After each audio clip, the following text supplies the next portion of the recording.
Di sebuah pedesaan, tinggallah sebuah keluarga yang rukun dari keluarga Pak Hanif yang memiliki seorang istri bernama Bu Sumi. Dari hasil pernikahan mereka, mempunyai 2 orang putri yang cantik. Putri pertama bernama Susi dan putri kedua bernama Ita. Kedua putri Pak Hanif telah lulus dari sekolah dan akan melanjutkan ke jenjang pendidikan yang lebih tinggi. Pada suatu hari, Pak Hanif mengantarkan kedua putrinya ke sebuah kota kecil dengan tujuan melanjutkan pendidikan kedua putrinya. Setiba di kota tersebut, Pak Hanif menyewa sebuah rumah yang bangunannya sedikit tua dan kuno untuk tempat tinggal kedua putrinya. Dan setelah semua urusan putrinya selesai, Pak Hanif pun pulang ke kampung halaman. Tinggallah kedua putri Pak Hanif, Susi dan Ita. Malam pun tiba. "Dek, mau tidur bareng kakak apa tidur sendiri?" tanya Lucy. "Aku tidur sendiri aja kak, nggak apa-apa," jawab Ita. "Oh ya udah, kalau berani tidurlah," ucap Susi. Mereka tidur dengan kamar yang terpisah. Satu malam telah mereka lewati, dan pagi pun tiba. Ita pun bangun lebih awal dari Susi. Lalu Ita masuk ke kamar sang kakak untuk membangunkan kakak. "Kak bangun, udah jam 5, nanti kesiangan," suara adik membangunkan sang kakak. "Iya dek, dah bangun, duluan aja mandi, kakak mau nyiapin sarapan dulu, baru mandi," jawab sang kakak kepada adiknya. Setelah Susi menyediakan sarapan pagi, Susi pun bergegas mandi. Karena hari pun sudah menunjukkan pukul 6:30 pagi, Susi dengan terburu-buru dan Susi pun lupa mencuci dan membuang pembalut bekas kotoran haidnya.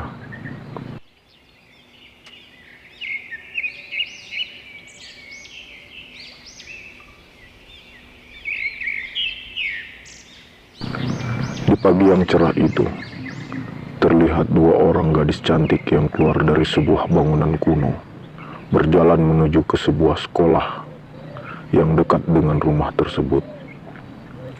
Ita lebih dulu sampai ke sekolah, sedangkan Susi harus sedikit berjalan jauh sampai di kampus. Karena di hari pertama mereka masuk sekolah, mereka nggak berlama-lama di sekolah dan terus pulang. Ita pun lebih awal pulang ke rumah. Setiba Ita sampai di rumah, Ita pun segera masuk ke dalam rumah, dan tiba-tiba terdengar suara-suara aneh dari arah kamar mandi. Tapi Ita tidak memperdulikannya, karena menurut Ita, itu perasaan saja. Nggak lama kemudian, Susi pun datang. "Assalamualaikum, udah lama pulangnya dek?" tanya Susi kepada Ita. "Belum kak, baru aja," jawab Ita kepada Susi.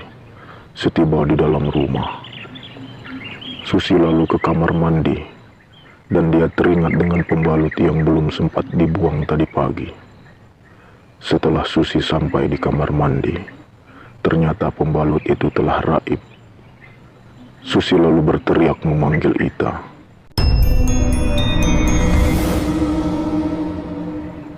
"Dek, sini sebentar," teriak Susi kepada Ita. "Iya bentar, ada apa kak?" jawab Ita kepada Susi. "Kamu buang sesuatu nggak dari kamar mandi?" tanya Susi kepada Ita. "Sesuatu? Emang apaan?" "Aku gak buang apa-apa dari kamar mandi," jawab Ita kepada Susi. "Udahlah, lupain aja, lagian memang mau dibuang. Cuman heran aja kok tiba-tiba gak ada," ucap Susi.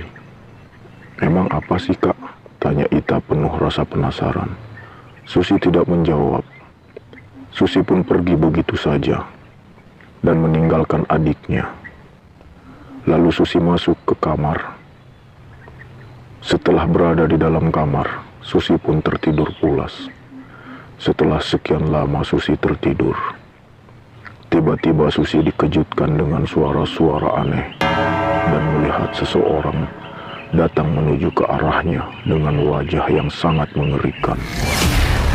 Sosok mengerikan tersebut menghampiri Susi, lalu memaksa Susi untuk melepas semua pakaiannya.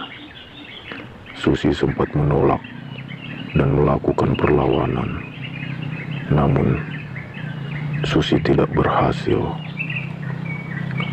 Lalu Susi berteriak sekuat mungkin untuk meminta pertolongan kepada Ita.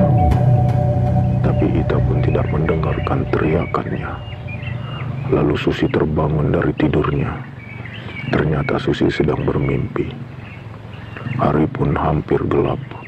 Lalu Susi pun menghidupkan lampu kamarnya dengan sedikit ketakutan.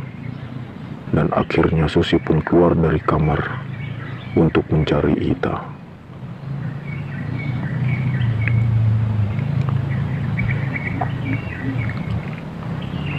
Lalu Susi pun masuk ke kamar Ita. Niat hati ingin bercerita tentang mimpinya. Namun Susi khawatir dan takut kalau Ita nggak bakal betah dan meminta pulang ke rumah orang tuanya. Setelah itu, Susi membujuk Ita untuk mandi bersama. "Dek, mandi yuk. Udah maghrib sebentar lagi malam. Kita harus makan malam lanjut belajar," ucapnya kepada Ita. "Duluan aja kak mandinya, nanti aku nyusul," jawab Ita. Susi terus membujuk agar Ita mau mandi bersamanya. Dan akhirnya Ita pun menyetujui untuk mandi bersama.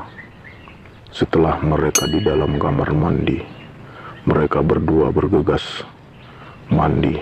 Dan setelah mereka mandi, Susi masih penasaran dengan pembalut yang hilang di kamar mandi. Dan Susi pun masih mencari-cari pembalut tersebut. Namun pembalut itu memang sudah raib entah kemana. Lalu Susi dan Ita pun keluar dari kamar mandi dengan terburu-buru. Dan Susi pun mengulangi kesalahannya karena telah meninggalkan pembalut bekas haidnya yang masih berdarah di kamar mandi untuk yang kedua kalinya. Setelah selesai mandi, mereka berdua makan malam. Jam sudah menunjukkan pukul 7:30. Setelah selesai makan, mereka belajar sambil bercerita tentang suasana rumah yang dihuninya terasa berbeda dengan rumah orang tuanya di desa. Dan Susi pun mulai teringat dengan pembalut yang belum dibuangnya setelah usai mandi. Susi berniat mengambil, lalu mencuci pembalut dan menyimpannya untuk dibuang di esok harinya. Dan entah kenapa tiba-tiba Susi berani untuk pergi sendiri ke kamar mandi tanpa meminta Ita untuk menemaninya.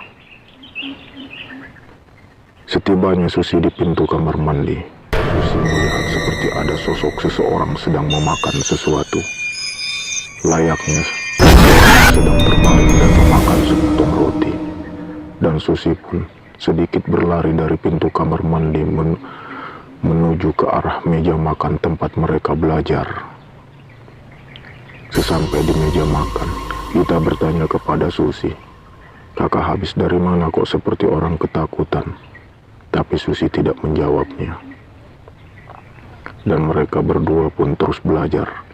Tiba-tiba perut Ita mules dan Ita pun bergegas menuju kamar mandi untuk membuang hajat. Sesampai di kamar mandi,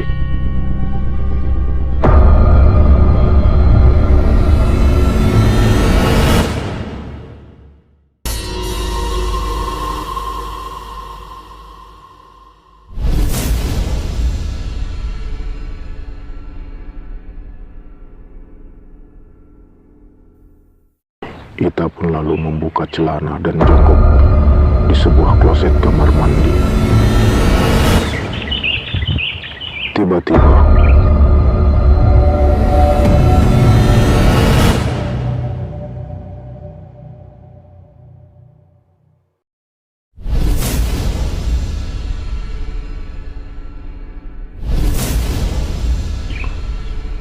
seperti ada bayangan tangan dari bawah yang mengelus-elus di bagian area kemaluannya. Ita pun heran, ada sesuatu yang menyentuh bagian tubuhnya, namun tak terlihat. Gak berselang lama, semakin kuat rasa itu menyentuh kemaluannya, dan mulai terasa geli.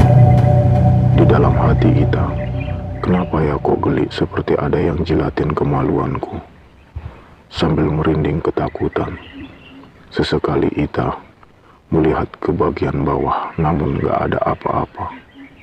Lalu Ita pun terburu-buru keluar dari kamar mandi dengan rasa takut dan penasaran.